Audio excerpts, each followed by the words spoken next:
The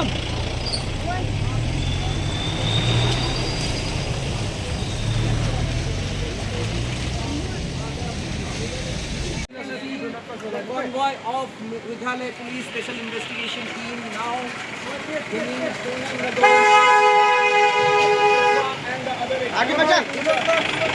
court of the they are being brought, all the being brought here at the session. Judges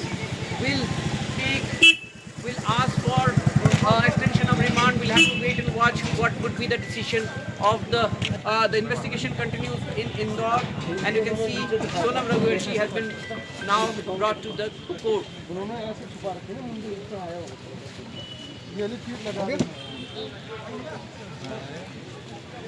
फिर क्या करोगे?